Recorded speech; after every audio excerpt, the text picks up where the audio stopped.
maa ngi tudd Mamadou Diong man leen dénk district bi daanaka ma liggéeyaakoon je préfère ni wax liggéeyaakoon waa kon maa jiite district bi di si ànd ak personnel bi yëpp fas yéene taxaw askan bi ci seen wér-gu-yaram.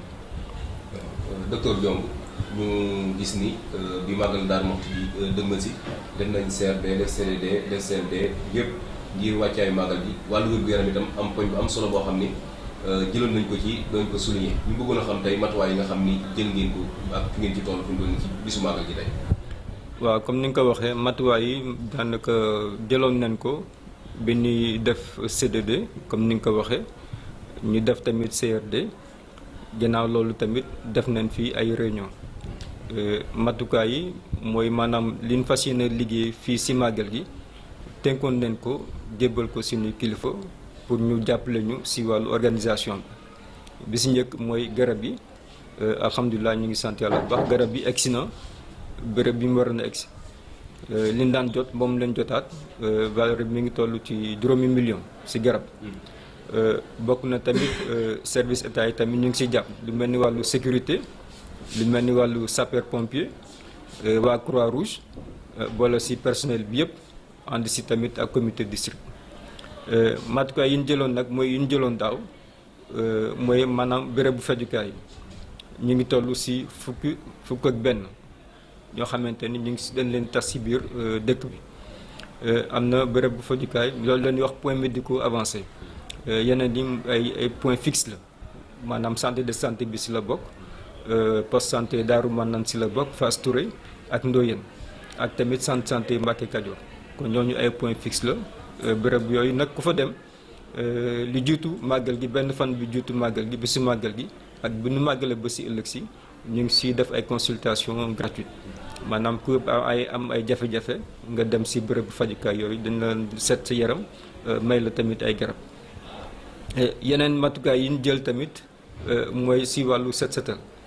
andi nañ si tamit ak service d'hygiène ñu daal di maanaam def li ñuy wax ay saupoudrage dugg tamit si jumaa ji ak bayti ak kilifa yu bari kilifa diine yi tamit seeni kër foofu tamit def nañ fa ay set setal ànd si tamit ak population bi mbedd yi tamit bàyyi ñu mbedd yi ànd si ak service d'hygiène pour jéem a setal mbedd yi xam nga loolu aussi si wér-gu-yaram la bokk. li si des nag mooy démb nag leen tàmbali liggéey bi comme ni ñu ko waxee ànd si ak infirmier nekk si district bi ànd si tamit ak suñu yeneen naataango yu jógee région médicale yu jóge tamit district Louga ak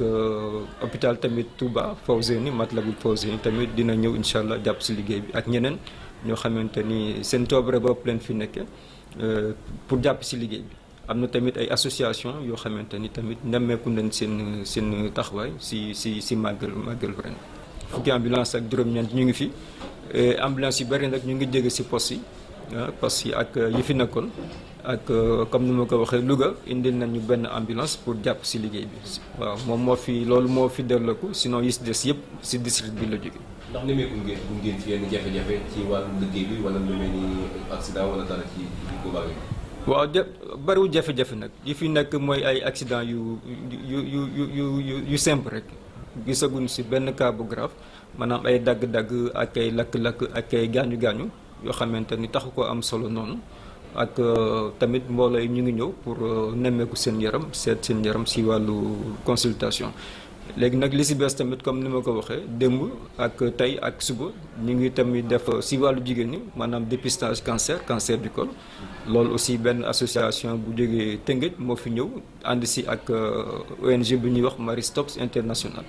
ñooñu aussi ñu ngi def dépistage cancer pour tamit yee jigéen ñi pour ñu gën a farlu ci seen wér-gu-yaram fexe daal ba fagaru ba cancer bi ñuy wax cancer du col bañ leen dal. Docteur Mamadou Diong donc je suis le responsable du district donc le serviteur du district de Darou Mouhty. Alors donc pour les préparatifs du Magal, comme vous le savez, on a eu à organiser d'abord un CDD sous la direction du préfet de Kébémer. Ensuite, il y a eu le CRD et également il y a eu des réunions en interne avec l'équipe du district, en commençant par l'équipe cadre du district, les infirmiers et tout le personnel. Alors, il s'est agi dans un premier temps de faire l'expression des besoins qu'on a eu à transmettre aux autorités. Et donc, ces expressions, il faut le dire, ont été quand même satisfaites dans quasiment la totalité de ce qui a été demandé, en commençant par la dotation en médicaments spéciaux d'une valeur de 5 millions qu'on a eu à réceptionner et qu'on a eu également à faire le dispatching pour les différents points médicaux avancés. Il y a également l'appui de la région médicale par rapport aux ambulances et également par rapport au personnel, et également les services de l'État à travers la sécurité, les sapeurs-pompiers et en tout cas les autres services, tout le monde est là. L'hydraulique aussi, il faut le dire. Cette année, quand même, je pense qu'on est très satisfait par rapport en tout cas, à l'approvisionnement en eau qui est continu depuis quelques jours. Ça aussi, il faut s'en féliciter parce que ça nous permet quand même de faire un peu la prévention des maladies diarrhéiques. Les éléments de Darou Mouhty que la brigade régionale, donc nous avons actuellement 15 éléments du service d'hygiène donc, qui se sont également investis dans les activités de nettoiement, de désinfection, de désinsectisation et également de saupoudrage pour permettre également aux pèlerins de bien, en tout cas, vivre le Magal de Darou Mouhty. Il y a une commission médicale cette année aussi qui a été instaurée à travers la grande commission d'organisation qui est dirigée par Seigne Bass Abdou Khoudous, que nous remercions également au passage. Et profiter également de l'occasion pour remercier en tout cas toutes les autorités religieuses qui ont apporté un appui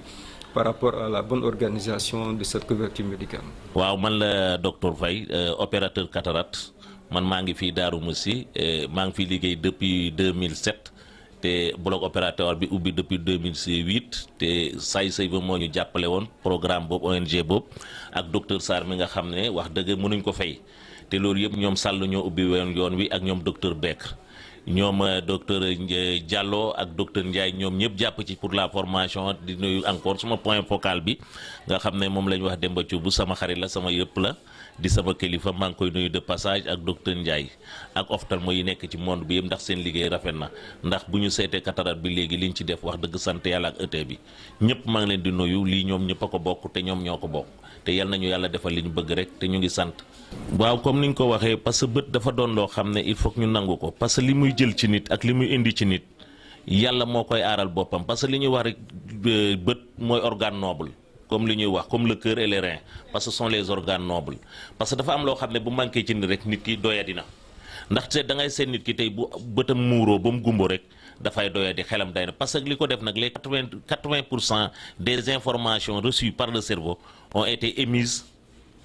par l'œil mooy li nga xam ne moom ngay gis ak xel meeg yooyu yëpp 90% yëpp ak relation extérieure yëpp bët moo koy def ndax bëtaay tax nit di moytu bëtaay tax nit di kii parce que nit di nga wax ak nit sax nga xool ko ci biiri bët nga xam lim la wax nga moytu nga xool ko ci biiri bët nga xam ne kii kontaan na nga xool ko ci biiri bët nga xam ne kii li may wax neexu ko nga xam ne kon bët li muy wax moo gën a bëri moo tax loolu tamit bët dafa am solo ci nit toujours dama koy wax ne nañ sàmm bët parce que bët bu ñëwee rek pauvreté la parce que boo seetloo bu njëkk gumba yi niñ bëree woon léegi wax dëgg sant yàlla boo seetee Sénégal gumba amatul te da nga doon xëy ñaari nit ñetti nit di omat nit ba nga bàyyi mag ci kër gi doo mën a ñëw bàyyi ko parce que loolu yëpp te léegi loolu yëpp yàlla defal nañu sutura wax dëgg ñu ngi ciy liggéey te loolu yëpp sant yàlla nga nit ñi dañoo war a xam ne bët wax dëgg dafa am solo ci nit te toujours dama koy jooy nañu jël soin seen bët léegi hôpital yi bëri na foo dem fajkati bët yi bëri na dama ñaan nit ñi lu la métteeti na nga dem faju sa bët parce que bu doyee ne xaalis la du ñu bëri dañuy wax ne damay dem hôpital ndax awma xaalis du ma dem hôpital ndax hôpital am na ñoo xam ne ñoo am yërmande nit ñi changé nañ docteur yi léegi dañoo ñëw dugg ci nit ñi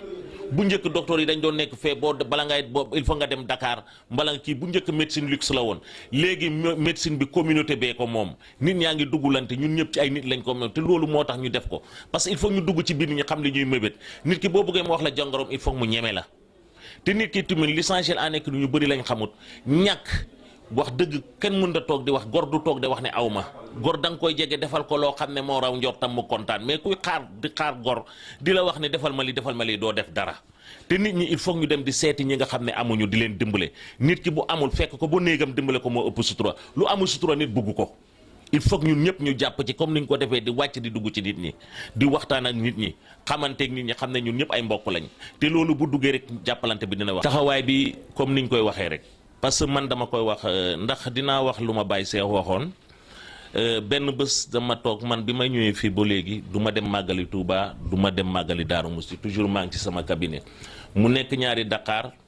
après ma oo ko ma ne ko Baye Cheikh ma ko mu ne ma sama waaye fan nga nekk noonu la ma doon waxee suma ministre fan nga nekk ma ne ko maa ngi ci cabinet bi de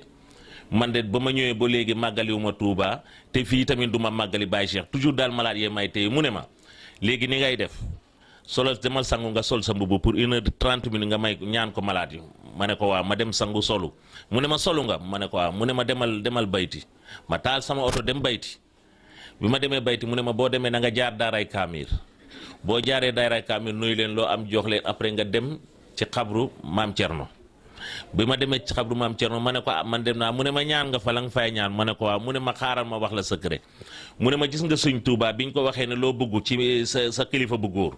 dafa jël kaamir bi taf ci dënam xëcc maam Thierno taf ci dënam donc yow ñuy màggal yaa leen gën a sori ci Sëñ Tuubaa yow ñii dañuy dem di fekki Sëñ Tuubaa yow nga nekk ci xoli Sëñ Tuubaa man benn cri du cœur laa am mooy bi nga xam ne mooy dafa am tuufaay boo xam ne du tuufaay sax mais ci maternité yi la nekk te je pèse mes mots toujours bu may wax je pèse mes mots nee naa leen bu may wax je ne parle pas du principe actif de ce médicament je ne parle pas de l'excipient de ce médicament lu mooy loolu lan li nga xam ne moo nekk ci biir garab gi waxuma ko garab gi li muy faj waxuma ko parce que garab gi li muy faj ci jumbax lañ koy utiliser ci maternité yi mais seetlu naa ba ma ñëwee ba léegi garab googu ba mu ñëwee ba léegi lim gumbaloo ci xari bëri na boo laajee fii ñu ne la waa boo laajee Louga mu ngi def ay ravage man nag wax naa ko médecin chef wax naa ko médecin chef régional wax naa ko sama point focal wax nañ ko docteur Sarr parce que pharmacie boobu bi ko indi waxuñ ne garab gi baaxul mais niñ ko conditionné ak présentation bi dañ koy jaawale ak coulure dañ koy jaaw rek ak coulure boo ñëwee jaawale ko ak coulure def ko ci bëti xale bi gumbu na donc xam nga ne loolu musiba la jot naa fi ñett bala ci juróomi xale yoo xam ne juróom-benn yoo xam ne seen bër yi dañuy dystrophie te loolu damay ñaan ñi nga xam ne ñoom ñoo koy kii nañ changer conditionnement bi changer présentation bi parce que waxuñ ne le médicament n'est pas efficace mais l'objectif bi ñu koy utiliser di ko juum mooy yàq te loolu tamit maa ngi ci oo nit ñi sage-femme yi ne naa leen na boo xamee ne mënuñ changer médicament bi yéen ñi nga xam ne yéen a yore médicament di faj yéen ñi yore médicament di faj téye leen médicament boobu ngeen denc ko nga xam ne malade bu ñëw ngeen defal ko ci ay bëtam te yéen di ngeen xàmmee parce que boo xamee ne mënu leen lool ñu dem ci bu njëkk bi mooy méthode de crédit bi ñu doon def nitrate d'argent lañ koy defee te nitrate d'argent am na noo xam ne dañ ko bàyyi ndax dañ koy bàyyi ci naaj bi mujj gi ñu ne woon tétracycline 1% fanweer lay jar mbare ñaar fukk du am benn problème te loolu mun nañ ko utiliser mënuñu am benn accident mais bii nag wax dëgg nañ ko seetaat conditionnement beeg présentation mu ngi indi ay gaaf te loolu moo doon cri du cœur yi ren bi te loolu moo doon cri du cœur yi màggal bi tuufaay bu kii boobu garab googu nga xam ne ñu ngi ko yóbbu ci maternité pour faj jumbax mu ngi def ay ravage donc loolu ñi nga xam ne ñoo ko defar nañ ut beneen présentation nga xam ne ñu def ba nga xam ne garab boobu kenn dootu ko jaawale tuufaay yi ñu doon jaawale. Donc moi je m'appelle monsieur Mamadou Faye, je suis technicien supérieur opérateur de cataracte. On m'a affecté ici à Darou Moussi depuis 2007. Pour te dire que les gens ont beaucoup fait pour quand même l'implantation des cabinets d'ophtalmo au niveau périphérique. Parce qu'auparavant quand même les gens ne comprenaient pas. Chaque fois on se disait que l'ophtalmo c'est du luxe. Parce qu'on trouvait que des ophtalmos à Dakar, à Saint-Louis et à Tambacounda. Les gens avaient de la peine pour se présenter, cause pour laquelle on voyait beaucoup d'aveugles au niveau des rues de Dakar. Et les lépreux, on les voit. Mais grâce à ces gens-là qui ont quand même osé quand même amener certaines personnes en stage, je peux saluer le docteur Bekr Gaï, qui était aux grandes années au détente. Il a envoyé des gens à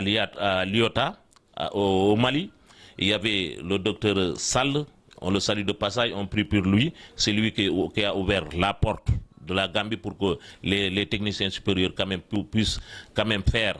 la chirurgie de la cataracte. On fait là-bas 11 mois. Après, avec le soutien de Dr Sarr, qui est le coordinateur, franchement parlant, il a tout fait quand même pour s'implanter et avec la collaboration de cet organisme qui est SciSave International. Je salue de passage mon ami, mon frère qui est le point focal, Dr Tchoubouki à Louga. Parce que le seul problème qu'on a au Sénégal, c'est le problème de l'ignorance. Vous les journalistes, vous jouez un rôle très important, surtout de lutter contre l'ignorance. Lutter contre l'ignorance, c'est quoi? C'est l'information. On a réduit le maximum le nombre de cataractes qu'on a vu au niveau du Sénégal. Et puis sur le trachome, qui est une maladie quand même négligée.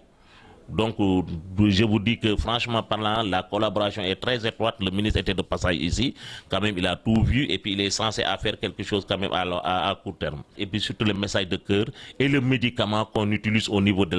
au niveau des maternités. Et puis ce médicament, je ne parle pas de sa visée thérapeutique, je ne parle pas de son excipient, je ne parle pas de son principe actif. Je ne doute pas de son efficacité. Mais le problème en est qu'il faut qu'on soit clair là-dessus. Moi, je parle, je pèse mes mots parce que ce sont des pharmacies qui l'ont fait. Je pèse mes mots devant ce micro pour leur dire que je ne doute pas sur l'efficacité de ce médicament. Je ne parle pas du principe actif, je ne parle pas de l'expient, mais je parle de la présentation de ce médicament et de ce conditionnement. Parce que la présentation amène des confusions entre ce médicament et les collyres qu'on utilise au niveau de la maternité. Cause pour laquelle, durant 1 mois, 2 mois, on a constaté au niveau de ces cabinets ophtalmo des dystrophies quand même qui sont liées à l'utilisation de ce médicament. Donc on demande à ces pharmaciens et aux autorités administratives pour qu'on puisse quand même voir le kit de la présentation pour prévenir certaines choses. Parce que la cécité d'un enfant, et puis je vous dis que les enfants qui ont eu cette cécité sont des enfants qui n'ont même pas été baptisés, c'est dans la semaine, ils n'ont pas vécu une semaine. Et puis regardez un enfant qui n'a pas vécu une semaine, qui se lève à un bon moment pour avoir une cécité bilatérale, qui ne verra plus le soleil, c'est très douloureux. Il faut qu'on pense à ces enfants qui ont besoin de vivre. Ils ont besoin de vivre, comme je l'ai dit, les 90% des informations reçues par le cerveau ont été émises par l'œil. Donc on ne doit pas quand même priver ces enfants de leur vision, de leur vie. Il faut qu'on mette l'accent sur cette chose. C'est l'appel, c'est mon cri du cœur cette année-ci. C'est l'utilisation de ce médicament, c'est la présentation.